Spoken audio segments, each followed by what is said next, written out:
くりと気ままに生き物を探したい。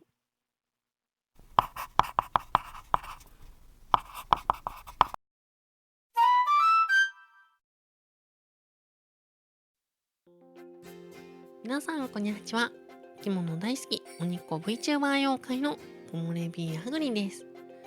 今回はアグリのお家の近く、普通の住宅地の駐車場で夜にどれだけ虫さんが取れるかちょっとやってみたという動画です。本当は、捕まえてるところも動画で撮りたかったんですが、アグリのスマホだと夜は撮れない。それに撮った時に周りの風景が映ってしまうと、その場所に虫さんを捕まえる方が来てしまって地域の方に迷惑がかかったりしてしまうので、今回は捕まった虫さんだけ皆さんにご紹介したいと思います。それでは、ゴー。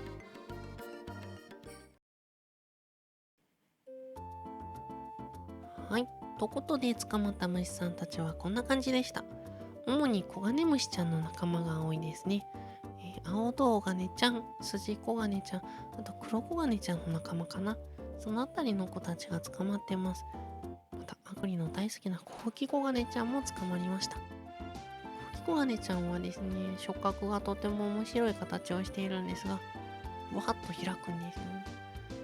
で、それを撮ろうと思って動画で5分ぐらい撮ってたんですが、一切開いてくれなかったので、今回はなしです。光に集まるガサンを狙ったのか、カマキリちゃんも何体か見かけることができました。あと、この子が全くわかりません。この子がアグリも本当初めて見て、これなんで子でしょう。もしわかる方がいたら教えてほしいのだ。はい。で、ここに入ってない子があと2匹います。顎が強くてこの辺りに入れちゃうと他の子たちの足が切られちゃったりするので別にしました。ということでドン。はい。まず1匹目、これはカミキリムシの仲間。多分ノコギリカミキリちゃんじゃないかなと思います。そして、とうとう。やっぱりね、この季節といえば、この子たちということで、クワガタムシがメス取れました。この子はね、本当はノコギリクワガタちゃんかなと思ったんですけど、割とちょこちょこいるので、でも裏側を見るとこんな感じで真っ赤なんですよね。多分これまで赤いのはカワシクワガタちゃんじゃないかなとアグリは思うんですが、標高がちょっと低いというか普通にアグリ結構海に近いところに住んでいるので今。なのでどうなんだろうという感じです。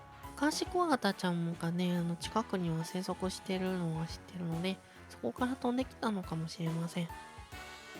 はい、ということで、10日採集、いわゆるね、電灯とかの下で、光に集まる虫を捕まえるというので捕まえたものでした。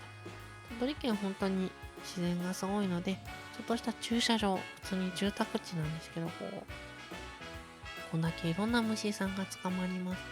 皆さんもぜひ鳥取県遊びに来てみてください。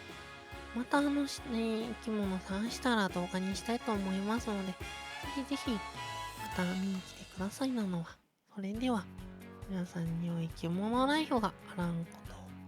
バイバイ。